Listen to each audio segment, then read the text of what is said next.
Bien, comenzamos con el primer dibujo. Aquí nosotros vamos a utilizar este gráfico para poder repasar referente al arcaico temprano, ¿no? Y en este caso van a darse 3 preguntas para poder nosotros ir comprendiendo el tema anterior. A ver, la primera pregunta nos dice: ¿qué características observas en las actividades del hombre seminómade? En primer lugar, debemos saber que el seminómade es aquel que comienza a establecerse en un lugar fijo, pero todavía sigue trasladándose, es decir, sigue siendo nómade, pero este va a establecerse en un lugar por una temporada. Las actividades que realiza en este periodo el seminómade, por ejemplo, vemos en el mar, siguen pescando, pescan, pero sin embargo utilizan redes de pescar, ¿no? En la parte superior también vemos a 2 personas realizando un tipo de tejido, y esto debido a que ya conocen y producen el algodón, y como materia prima el algodón les permite esto desarrollar esta actividad de la textilería. Seguidamente al costado tenemos al hombre sembrando sus tierras, es decir, ya comienzan a realizar esta actividad de la horticultura, ¿no? La horticultura que sería el inicio de la actividad agrícola actual. Luego seguidamente tenemos también la elaboración de sus casas, debido a que ya se establecen en un lugar por cierto periodo. Y también ya en la parte baja tenemos al hombre criando animales, que también es una actividad que le va a permitir cierto tipo de establecimiento. En la segunda pregunta, ¿cómo explicas las características de la caza selectiva? En este caso, cuando hablamos de caza selectiva, es la caza de animales, pero ahora son más selectivos, es decir, estos van a elegir, van a escoger qué cazar, y lógicamente pues para poder garantizar la reproducción de estos animales van a dejar a las hembras, no van a cazar a las hembras, solamente a los machos, pero los machos que ya tienen cierta edad, ¿no? Entonces aquí se vuelven selectivos en este tipo de cacería. Luego, otra pregunta es: ¿cómo el hombre del arcaico superior se convirtió en seminómade? Justamente ¿qué le hace al hombre de aquella época establecerse por un periodo determinado?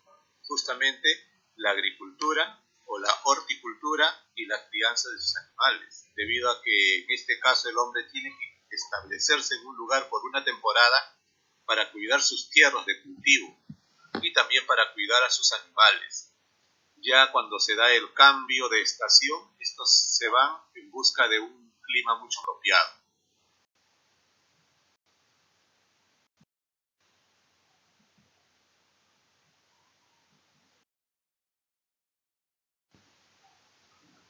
Ya, en este siguiente dibujo vamos a ver nosotros 4 figuras, ¿no? Está enumerada del 1 al 4. Aquí vamos a observar las actividades que estos realizan y vamos a ir reconociendo a qué población se está refiriendo y qué datos más podemos conocer de ello. Por ejemplo, en la primera figura tenemos a unos horticultores, ¿no? En este caso serían los primeros horticultores del Perú. ¿Quiénes fueron los primeros horticultores del Perú? Si recordamos, estamos hablando del hombre de Guitarrero. El hombre de Guitarrero que fue descubierto por Thomas Lynch en Ancash. La figura número 2, ¿qué observamos ahí?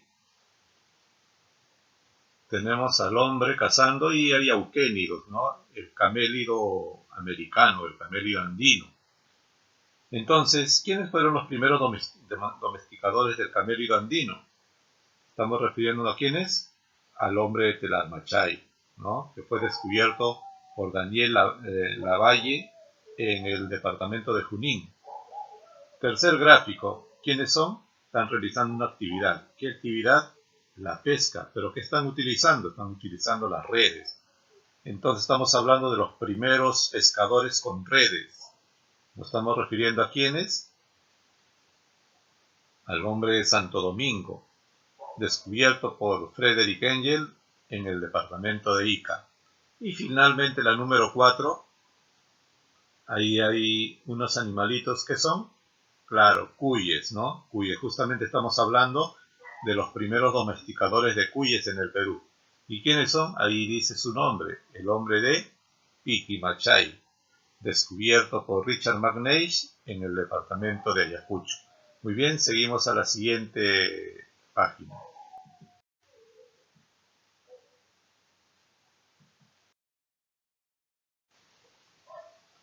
Bien, en la sexta semana nosotros tratamos sobre el origen de la cultura andina. Para este caso y poder repasar, recordando un poco sobre este tema, aquí tenemos el dibujo a continuación, 4 mapas que implican 4 hipótesis que nos va a dar a entender en qué consistió en la fundamentación de cada una de las hipótesis sobre el origen de la cultura andina. Tenemos nosotros, por ejemplo, en el mapa número 1, sobre la hipótesis inmigracionista. Justamente fue fundamentada por el arqueólogo alemán Max Uhle, quien manifestó que la cultura peruana viene de Mesoamérica. Vemos en el mapa cuáles son esas culturas de Mesoamérica, la cultura azteca y la cultura maya, quienes llegaron a la costa del Perú, tanto en la costa norte como en la costa sur, y ahí establecieron 2 protoculturas, ¿no? La proto-Chimú en el norte y la proto-Nazca en el sur. En este caso, manifiesta pues que la influencia de estas culturas mesoamericanas habrían de tener gran influencia sobre la cultura peruana. Ahora, seguidamente en el mapa número 2 es la hipótesis autoctonista, que fue fundamentada por el arqueólogo Julio César Tello, ¿no? Conocido, como ya les había mencionado, como el padre de la arqueología peruana por su gran importancia en el descubrimiento de muchas culturas en nuestro país. Este arqueólogo manifiesta que Chavín sería la matriz de la cultura peruana. Por lo tanto, Chavín era superior en antigüedad que Proto-Chimú y Proto-Nazca. Entonces, estaríamos hablando de la primera cultura según Julio César Tello, ¿no? Pero esta cultura Chavín tendría cierta influencia sobre una población amazónica en el Perú, que era pues la población de los arawaks. Aquí vamos a mencionar algunas características muy similares en esta parte del departamento de Ancash, donde se desarrolló Chavín, con las características de elementos culturales en la Amazonía. Por ejemplo, la presencia de algunos elementos, como tenemos nosotros, por ejemplo, la presencia de la yuca, ¿no? El jaguar y otros elementos más. Seguidamente tenemos en cuanto a la hipótesis aloctonista, fundamentada por Federico Kaufmann-Doig.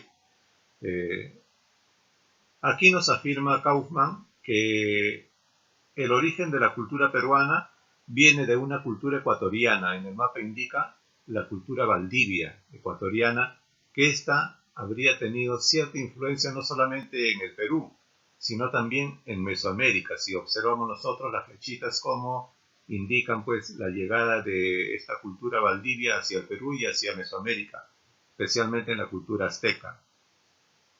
Y seguidamente en el mapa número 4 vemos flechas que llegan y flechas que parten de un punto determinado. Estamos hablando de la hipótesis hologenista, ¿no? Que es fundamentada por Luis Guillermo Lumbreras, quien menciona que el origen y desarrollo de la cultura andina se dio en confluencia cultural interna y externa que se dieron como resultado de diversas culturas. Es decir, confluyen, se unieron, se juntaron, se encontraron en el Perú y de ahí partieron hacia diversos lugares. No solamente llegaron elementos foráneos, sino también de aquí se formó una cultura propia del Perú para poder establecerse en diferentes lugares de América. Muy bien, hasta aquí el repaso que se les ha dado de la semana número 5 y semana número 6. A continuación, resolvemos el siguiente trabajo.